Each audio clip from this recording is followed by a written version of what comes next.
longer than a CBS receipt. 7-time All-Star, 3-time MVP. Could another one be coming? And the WNBA scoring leader, A'ja Wilson, she is stopping by the show. How is she feeling about her Aces heading into the playoffs? NBA Today starts right now.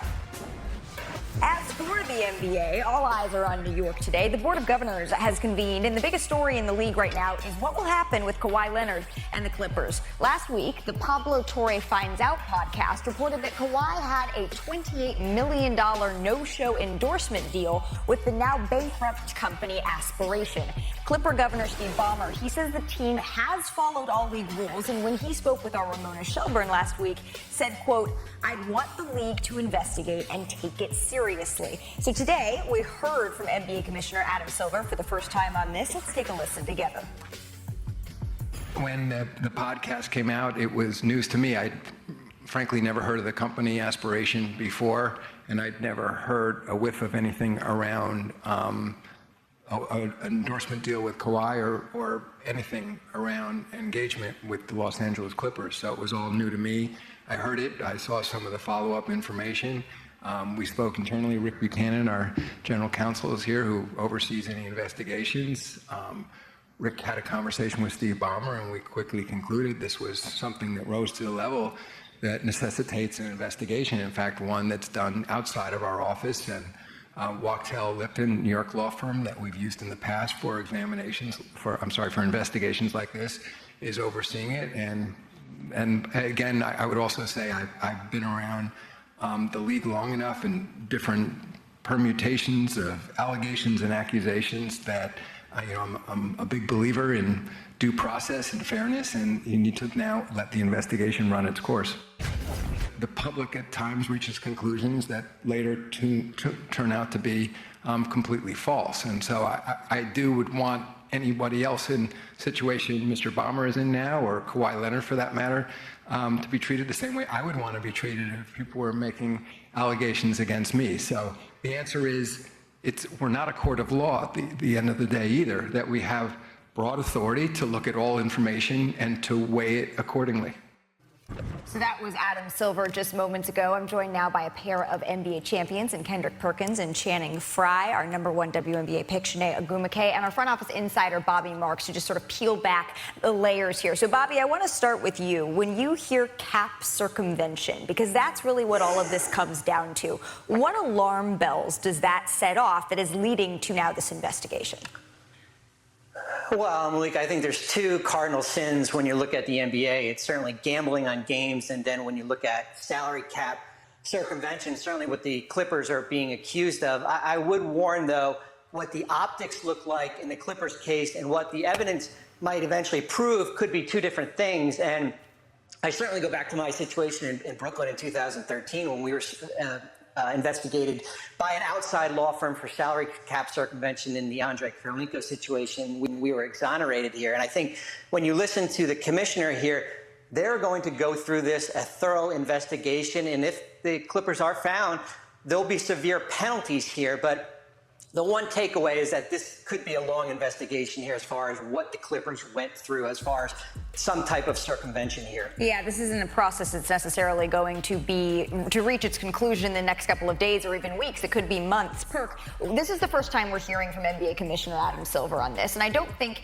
we heard anything out of what we expected, that there is going to be an investigation and also to allow due process to take place. But I haven't had a chance to hear your reaction yet to sort of the totality of these allegations and now the investigation moving forward. Well, what's up, y'all? It's been a minute. Oh, hey, it's been a minute. I miss Good y'all. to see you. Shannon, welcome. I saw you welcome like to literally NBA a week today. ago. But not here. You Not looking here, not somewhat good up there, Ooh, Shanae, you know what? I said, Malika. Great look. to see y'all, fam. And Men's Bobby, Warehouse. what's happening? Listen, one, this is why we got the best commissioner in sports, because Adam Silver, he never jumps to conclusions. And like he said in this interview, we're going to go through the process, and to be fair to Steve Ballmer and Kawhi Leonard. Now, if they come out throughout the investigation and these allegations are true, I have a problem. Now, we know that the Clippers, they love Kawhi Leonard dirty draws, and even the one that he wore last year. Okay? He is their biggest asset. You're supposed to protect your asset. If these allegations are true, then I hate that Kawhi Leonard is actually the face of this conversation, because it's Steve Ballmer's job and Uncle Dennis, who represents Kawhi Leonard's job, to protect Kawhi Leonard and make sure they do their due diligence and never put a guy in this situation. I had this conversation a week ago with Shannon on road tripping about, hey, how many guys actually read their contracts in the NBA? Shanae, did you read your contract in the WNBA? Absolutely. Malika, did you read your contract? You did? I'm you on the executive committee of the WNBPA. Yeah, but it's okay. I hear what you're saying. You get the point. Women are different than men. I never read my contract. That's why you have agents in place. Bobby, I'm pretty sure you don't never talk directly with the player. You're talking to their agents, their lawyers. All we do is sign the paperwork because we trust that the people that are representing us are going to put us in the right position and protect us. So if these allegations are true, I'm really pissed. I'm going to be really pissed off at one Steve Ballmer and one Uncle Dennis, who represents Kawhi, because they're supposed to protect him as the asset and the face of this organization. And Perk, there are a lot of unwritten rules when it comes to basketball. There are unwritten rules that you sort of understand as a professional when you sign on to do a deal. Some of the things that sort of jump out to me were the fact that, the company never announced that there was a marketing deal. One, him getting like 2 times, 3 times more than other celebrity endorsements. Like, There are a lot of fishy aspects here. And to me, like, the optics are the big issue. Mm-hmm. I like that and I like that we don't jump to conclusions. There's going to be an investigation. But yeah, I think this is one of those things that you have to bottle up, because these circumstances can get out of control if you're signing for an endorsement that you never really had to do anything for. That is a tough situation. After talking about this for the last 3 days, what I'm finding out is like that company was throwing money around like it was monopoly money, right? And so for me, he's saying, at the end of the day, we don't know the details of how much he got paid, when, or how that structure is. So for me, as Perk talks about it, they probably were like, hey, you're going to get 24 over this amount. We're going to work out how much and where you have to do these appearances. It may be $28 million if you do, or if we reach these things. So those details are extremely important in how it's worked out. He may only got $50,000 just to say, put your name on this thing, and then they obviously filed for bankruptcy. So for me, I'm just waiting on the details. But for me, when my agent comes to me with something, he's like, hey, you have the opportunity to make 28 if you do A, B, C, and D. But there's an expectation of knowing what you're going to do to fulfill the deal. And the fact that there is a lot of question marks around fulfilling it, that's where that's where the big issue is. And look, this is something where the DOJ is getting involved to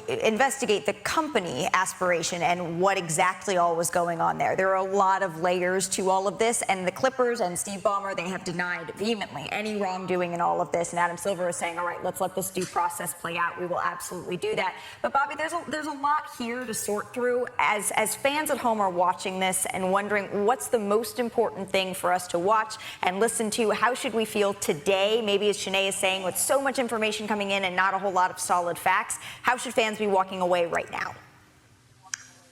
Yeah, I think the fans, how they should be walking away is that this is going to be a waiting game here. I think that what they should realize that do not jump to conclusions on here. What is the smoking gun? I know in the CBA it could be circumstantial evidence here, but I think the league would go down a slippery slope if we're going that way, because I think you can find a lot of teams who have maybe violated the salary cap based on circumstantial evidence with regards to the Clippers here. I think the other thing too, Malika, real quick, and this is just from talking to teams, the teams I've talked to, they're not expecting a penalty here, a significant penalty, if anything, just because they realize how significant salary cap circumvention is. If anything, do we maybe see a rule in place where the league takes a more of a understanding as far as vetting what contracts players sign with sponsorship agreements that are related with teams? Right, because the central question here is, was there a way that the Clippers were able to give Kawhi Leonard more money than another team would have been able to? And ultimately, is that what is in part what led him to signing with the Clippers? That is what we're asking when we're asking about salary circumvention. Bobby, it's a really complicated issue. We appreciate you making it a little bit simpler for us. Let's move on to some more topics being covered right now in the Board of Governors meeting. Shams Charania reported this. We saw this rule tested out in Summer League, right? But it's official. This is the change for the 25-26 season here. unsuccessful end of period heaves. Those will now be recorded as missed field goal attempts for the team, Yay. not for the player. Yay. That is what sources are telling Shams. Wait, Shanigan's saying what? What do you mean? You Why? shot the ball. Because You shot the probably- ball. Respectfully, this is how we affectionately call it, like grenades. When Yeah. you toss it to your teammate, like, here, I don't want Man, the throw me turnover. them grenades. Me and Swish You wanna- love those. Man, what on the You know best who shooter on the else court? loves them? Nikola Jokic Yes, loves them. loves There is them. no You player should be that this is going to be thinking, benefit more. You're mad that if he knocks down the shot, that he doesn't get the credit? No, I'm saying, who cares? Like, if you're that worried about your field goal percentage, But think about how often that ball goes in. Not that often, but you still want people playing to the final possession of a quarter or a you half. should do that because you're getting paid to win the game. Take the shot. If that's an extra shot, Do you take think the that shot. everyone's taking it that serious? No, I don't think Thank a you. lot of I've people. always Some people thought- can't shoot from the free throw line. Man, throw that thing I'm up there. very curious about this. I've always thought just take the shot. So what if your percentage goes down a teeny little bit? Jokic has done it. What do you think? Now this is an official league rule. I remember when Dwayne Wade, Braun down in Miami, they didn't take those last-second shots, and they used to hold the ball. It was a ripple effect. We started doing it in Boston, and Doc Rivers called the meeting. He was like, "Hey guys, no, we're not doing that. We're going to take these shots." Yeah. And I remember E. House. He was on the verge of hitting the record books